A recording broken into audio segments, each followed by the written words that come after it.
If you put a rat in a cage with two water bottles, one full of regular water and the other water laced with morphine, the rat will choose the drugged water and drink until it kills itself.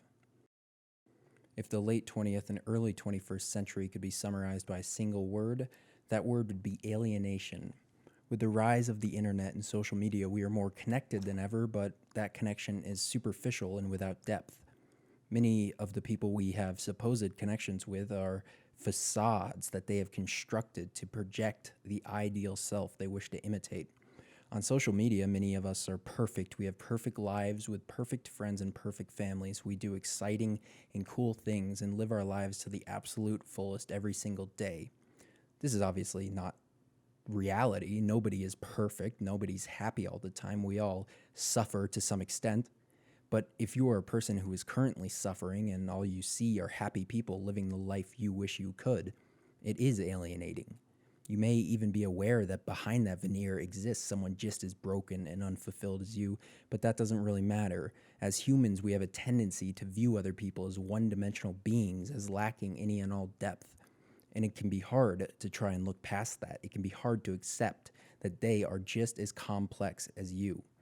We've projected our own fears and insecurities onto them, and any deviation from that constructed impression is a threat to our own individuality.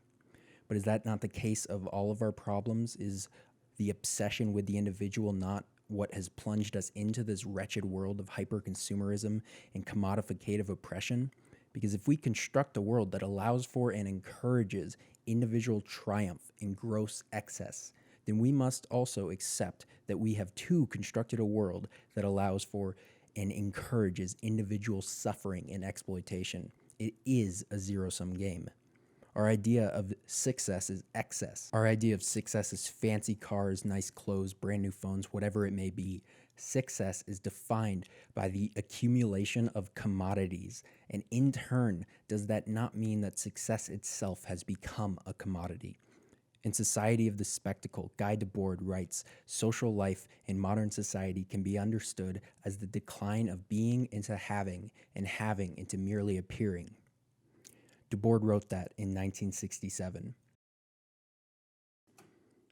In Japan, the word kodokushi translates roughly to lonely death.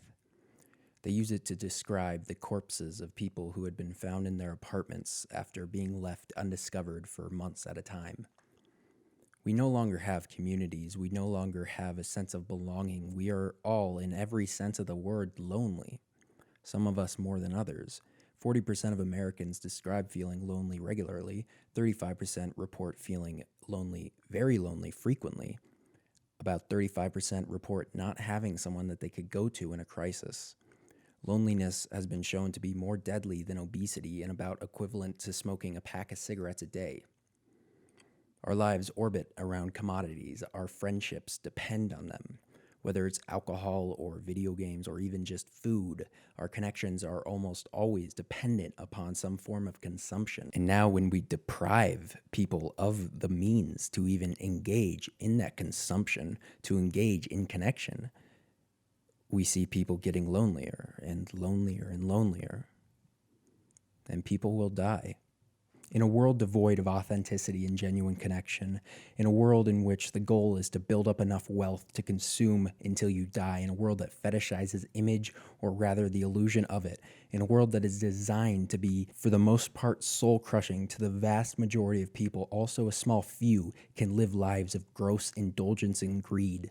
In a world where purchasing and collecting useless things is the only temporary and fleeting escape many of us have from the soul-crushing monotony of life inside it.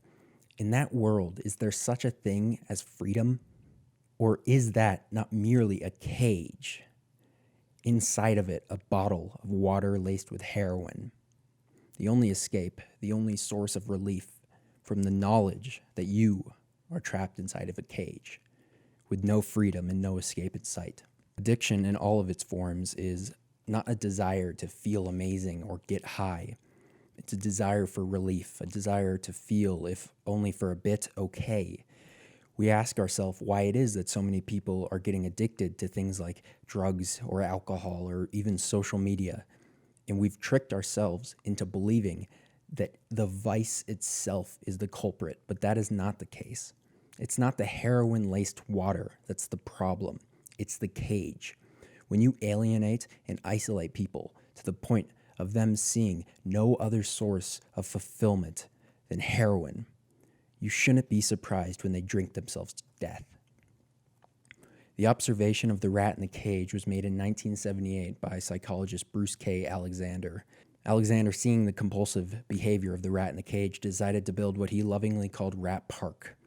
Inside Rat Park were wheels to run on, cheese to eat, and most importantly, other mice to foster genuine connections with. In Rat Park, he once again put 1 bottle of water and 1 bottle of water and morphine.